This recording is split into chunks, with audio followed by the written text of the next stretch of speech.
Assalamualaikum warahmatullahi wabarakatuh. Kami di sini dari kelompok 10 yang beranggotakan saya sendiri, Ika Nurlaili NIM 169, 2 Farah Zulfa NIM 184, 3 Nurul Fatimah NIM 196, dan terakhir ada Winarno NIM 198. Kami di sini akan mempresentasikan tentang manajemen akuntansi yang berjudul keputusan investasi. Materi yang akan kami bahas adalah 1. Pengertian investasi, 2. Jenis dan karakteristik informasi akuntansi manajemen dalam mengambil keputusan, 3. Jenis-jenis usul investasi, 4. Penggolongan keputusan investasi, 5. Tujuan keputusan investasi, 6. Alasan mengambil keputusan investasi, 7. Faktor yang mempengaruhi keputusan investasi, 8. Dasar keputusan investasi, 9. Proses keputusan investasi, dan yang terakhir, model analisis keputusan investasi. Yang pertama ada pengertian investasi. Keputusan investasi juga disebut dengan keputusan penganggaran modal, karena sebagian besar perusahaan mempersiapkan anggaran tahunan yang terdiri dari investasi modal yang disahkan.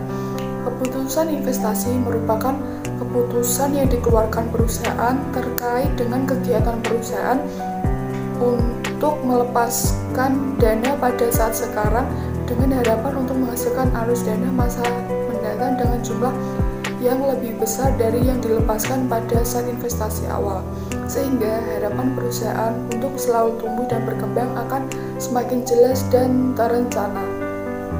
Selanjutnya, investasi pada umumnya memerlukan dana yang relatif besar dan mengandung resiko serta ketidakpastian, maka perusahaan memerlukan pertimbangan yang masak sebelum melakukan investasi tersebut. Meskipun investasi mengandung resiko dan ketidakpastian, investasi tetap mempunyai arti yang sangat penting bagi perusahaan karena 1. Dana yang dikeluarkan akan terikat untuk jangka waktu yang panjang. 2. Investasi dalam aktiva tetap menyangkut harapan terhadap hasil penjualan di waktu yang akan datang. 3. Pengeluaran dana untuk keperluan tersebut biasanya meliputi sejumlah yang besar. 4. Kesalahan dalam pengambilan keputusan mengenai pengeluaran modal tersebut akan mempunyai akibat yang panjang dan berat. Selanjutnya ada keputusan investasi. Perusahaan dapat berinvestasi dengan beberapa cara, salah satu diantaranya dengan melakukan investasi tetap. Keputusan investasi dapat diukur dengan menggunakan pertumbuhan aset tetap. Pada dasarnya, pilihan investasi itu merupakan suatu kesempatan untuk berkembang. Namun jika dibandingkan dengan fakta yang ada, tidak semua perusahaan dapat melaksanakan semua keputusan investasi di masa yang akan datang. Bagi perusahaan yang tidak dapat menggunakan kesempatan investasi tersebut, maka akan mengalami suatu proses di mana pengeluaran yang lebih tinggi dibandingkan dengan nilai kesempatan yang hilang. Selanjutnya ada jenis dan karakteristik informasi akuntansi manajemen dalam mengambil keputusan. Jenis informasi manajemen yang dikemukakan oleh Halim dan Supomo adalah 1. Informasi akuntansi penuh, 2. Informasi akuntansi diferensial, dan 3. Informasi akuntansi pertanggungjawaban. Sistem informasi manajemen akuntansi yang bermanfaat untuk pengambilan keputusan mempunyai karakteristik penting, yaitu 1. Diferensial. Informasi manajemen harus dapat digunakan untuk mempertimbangkan masalah khusus atau keputusan-keputusan yang dihadapi manajemen. 2. Tepat waktu. Informasi diferensial harus dapat disajikan tepat waktu. Yang ketiga, teliti, agar dapat digunakan dalam pengambilan keputusan. Selanjutnya akan dijelaskan oleh rekan saya. Selanjutnya, hubungan antara sistem informasi akuntansi manajemen dengan pengambilan keputusan investasi aset tetap. Hubungan antara sistem informasi akuntansi manajemen dengan pengambilan keputusan investasi aset tetap adalah saling berkaitan dan bermanfaat, karena informasi akuntansi merupakan faktor yang amat penting bagi aktivitas perusahaan untuk mengurangi ketidakpastian dalam pengambilan keputusan. Pengambilan keputusan selalu menyangkut masa depan yang mengandung ketidakpastian dan selalu menyangkut pemilihan suatu alternatif yang tersedia.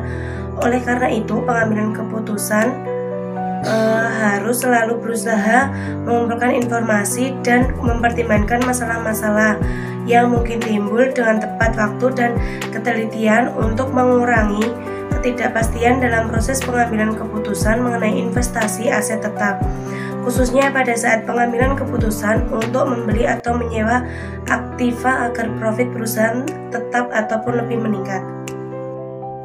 Selanjutnya, jenis-jenis usulan investasi. Ada 4 jenis, yaitu yang pertama investasi penggantian, yang kedua investasi penambahan kapasitas, yang ketiga investasi penambahan jenis produk baru, dan yang keempat adalah investasi lain-lain. Selanjutnya, penggolongan investasi. Investasi dapat digolongkan menjadi 4 golongan. Berikut ini menurut Mulyadi 2001. Yang pertama ada investasi yang tidak menghasilkan laba. Itu investasi jenis ini timbul karena adanya peraturan pemerintah atau karena syarat-syarat kontrak kerja yang disetujui yang mewajibkan perusahaan untuk melaksanakannya tanpa mempertimbangkan laba atau rugi. Karena sifatnya merupakan kewajiban yang harus dilaksanakan, maka investasi jenis ini tidak memerlukan pertimbangan ekonomi sebagai kriteria untuk mengukur perlu tidaknya pengeluaran tersebut. Yang kedua, investasi yang tidak dapat diukur labanya. Investasi ini dimaksudkan untuk menaikkan laba, namun laba yang diharapkan akan diperoleh perusahaan dengan adanya investasi ini sulit untuk dihitung dengan teliti. Dalam mempertimbangkan investasi jenis ini, pedoman presentase tertentu dari hasil penjualan seperti yang disebutkan di atas tidaklah merupakan kriteria yang memuaskan, dan biasanya manajemen puncak lebih banyak mendasarkan pada pertimbangan atau judgement daripada atas dasar analisis data kuantitatif. Yang ketiga, investasi dalam penggantian equipment. Investasi jenis ini meliputi pengeluaran untuk penggantian mesin dan equipment yang ada. Dalam pemakaian mesin dan equipment, pada suatu saat akan terjadi biaya operasi mesin dan equipment menjadi lebih besar dibandingkan dengan biaya-biaya operasi jika mesin tersebut diganti dengan mesin yang baru atau produktivitasnya tidak lagi mampu memenuhi kebutuhan. Penggantian mesin dan equipment biasanya dilakukan atas dasar pertimbangan adanya penghematan biaya yang akan diperoleh atau adanya kenaikan produktivitas dengan adanya penggantian tersebut. Yang terakhir adalah investasi dalam perluasan usaha. Investasi jenis ini merupakan pengeluaran untuk menambah kapasitas produksi atau operasi menjadi lebih besar dari sebelumnya.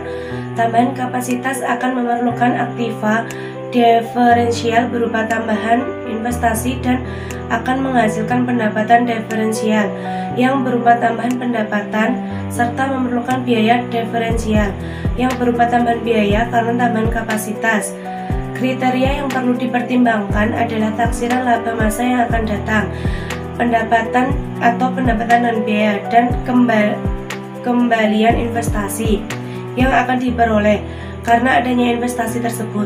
Penting juga dipertimbangkan faktor resiko yang berbeda-beda tiap-tiap investasi, pajak penghasilan, dan nilai waktu uang, karena ketiga faktor tersebut menentukan arus kas di masa yang akan datang. Selanjutnya, tujuan keputusan investasi.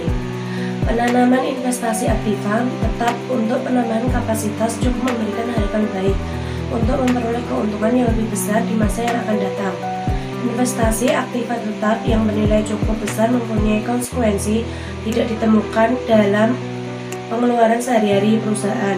Dana yang dikeluarkan untuk belanja pengadaan aktiva tetap memakan waktu lama. Kemudian, alasan mengambil keputusan investasi. Yang pertama, adanya laba atau return. Tidak bukan perolehan laba atau return adalah alasan utama investor menanamkan modalnya ke dalam usaha produktif. Yang alasan kedua, pertimbangan risiko. Di samping adanya return yang menggiurkan, mengambil investasi juga tidak bisa melupakan adanya risiko. Dalam berinvestasi, risiko adalah hal yang sangat berkaitan bahkan menyangkut berbagai sektor. Kemudian faktor-faktor yang mempengaruhi keputusan investasi ada 4. Yang pertama adalah financial literacy, yang kedua pengalaman finansial, yang ketiga status of control, dan yang keempat adalah experience trigger. Dasar keputusan investasi ada 3. Yang pertama yaitu return. Alasan utama orang berinvestasi adalah untuk memperoleh keuntungan. Dalam investasi, tingkat keuntungan investasi disebut sebagai return. Yang kedua yaitu risk. Korelasi langsung antara pengambil resiko dengan risiko, yaitu semakin tinggi pengembalian, semakin tinggi resiko. Dan yang ketiga adalah time the factor. Jangka waktu adalah hal penting dari definisi investasi. Investor dapat menanamkan modalnya pada jangka pendek, jangka menengah, atau jangka panjang. Pemulihan jangka waktu investasi sebenarnya merupakan suatu hal penting yang menunjukkan ekspektasi atau harapan dari investor. Kemudian proses pengambilan keputusan investasi ada 5. Yang pertama yaitu menetapkan sasaran investasi, yang kedua membuat kebijakan akuntansi, yang ketiga pemilihan strategi portofolio, yang keempat pemilihan aktiva, dan yang kelima adalah mengukur dan mengevaluasi kinerja. Kemudian modal analisis keputusan investasi. Penilaian investasi ini diklasifikasikan berdasarkan 2 kriteria. Yang pertama, modal non-diskonto, dan yang kedua, modal diskonto. Modal diskonto yang artinya tidak mempertimbangkan nilai waktu uang. Metode yang termasuk dalam metode ini adalah payback period dan metode accounting rate of return. Dan yang kedua, modal diskonto yang artinya mempertimbangkan nilai waktu uang. Sedangkan metode yang termasuk dalam model ini adalah net present value dan internal rate return. Kita bahas yang pertama yaitu modal accounting rate of return atau ARR. Metode ini adalah metode yang digunakan untuk mengukur seberapa besar tingkat keuntungan dari investasi. Sering disebut juga dengan return of investment atau ROI. Metode ini menggunakan dasar laba akuntansi. Mencari ARR laba per tahun dibedakan menjadi 2, yaitu laba per tahunnya sama dan laba per tahunnya yang tidak sama. Nah, di sini ada rumus jika laba per tahunnya sama, yaitu ARR sama dengan laba per tahun setelah pajak dibagi investasi rata-rata dikali 100%. Yang kedua, laba sesudah pajak dengan laba tunai atau cash profit dikurangi dengan biaya depresiasi atau capital recovery.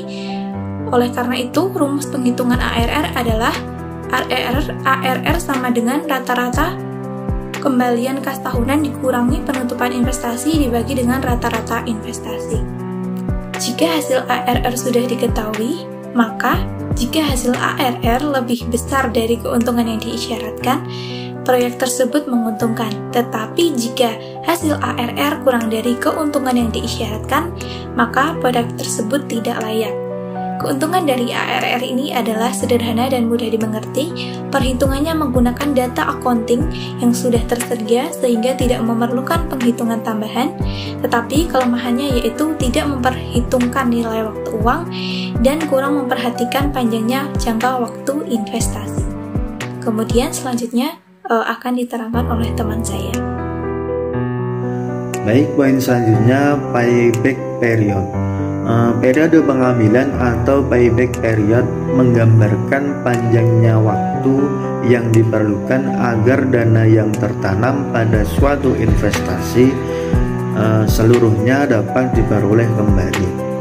Nah, suatu periode yang diperlukan untuk menutup kembali pengeluaran investasi dengan menggunakan aliran kas yang diterima.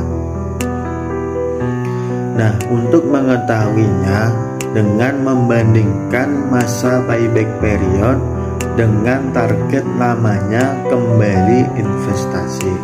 Nah, rumusnya payback period sama dengan investasi per cash flow dikali 1 tahun. Jika payback period sama dengan kurang dari target kembalinya investasi, maka proyek tersebut dinilai layak. Baik, selanjutnya net present value atau NPV. Nah, NPV ini merupakan selisih antara nilai sekarang arus kas masuk dan nilai sekarang arus kas keluar yang berhubungan dengan suatu proyek. Jika NPV positif, NPV masuk lebih dari NPV keluar, maka proyek investasi itu menguntungkan. Nah, sehingga dapat diterima. Kemudian jika NPV negatif, NPV masuk kurang dari NPV keluar, maka proyek ini merugikan sehingga dapat ditolak. Nah, rumus NPV adalah CN per 1 ditambah R dikurangi investasi. Nah, di mana CN adalah penerimaan, sedangkan R adalah tingkat diskon faktor. Selanjutnya, internal rate return atau IRR.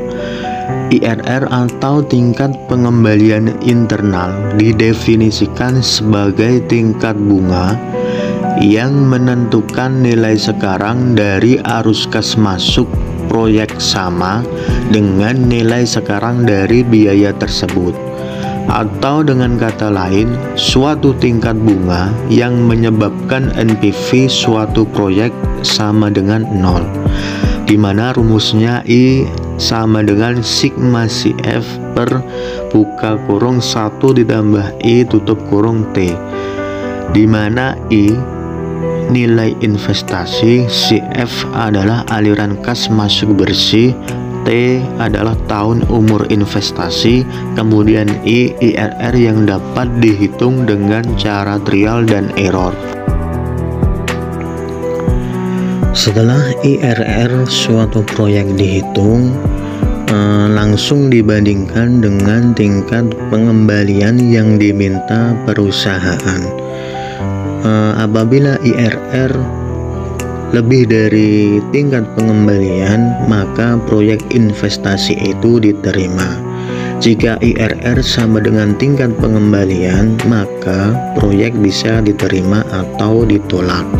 Kemudian jika IRR kurang dari tingkat pengembalian, maka proyek akan ditolak. Selanjutnya yang terakhir adalah perbandingan IRR dengan NPV. NPV mengasumsikan bahwa setiap arus kas masuk yang diterima diinvestasikan kembali pada tingkat pengembalian yang diminta. Sedangkan IRR mengasumsikan setiap arus kas masuk diinvestasikan kembali pada IRR yang dihitung. Kemudian NPV mengukur profitabilitas dalam nilai absolut, sedangkan IRR mengukur profitabilitas dalam nilai relatif atau persentase. Baik, mungkin itu saja teman-teman yang dapat kelompok kami sampaikan. Kurang lebihnya saya mohon maaf apabila ada kekurangan dalam penyampaian dan penyajian materi. Semoga bermanfaat untuk kita semua. Saya akhiri, wabillahi taufik wal hidayah. Wassalamualaikum warahmatullahi wabarakatuh.